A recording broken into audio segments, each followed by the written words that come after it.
Ang mabuting balita ng Panginoon, ayon kay San Lucas.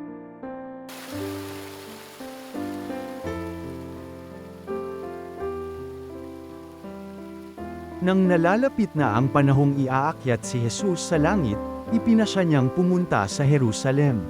Sinugo niya ang ilan upang mauna sa kanya. Humayo sila at pumasok sa isang nayon sa Samaria upang ipaghanda siya ng matutuluyan. Ngunit ayaw siyang tanggapin ng mga Samaritano sapagkat siya'y patungo sa Jerusalem. Nang makita ito nina Santiago at Juan ay kanilang sinabi, "Panginoon, payag ba kayong magpababa kami ng apoy mula sa langit upang pagluin sila?"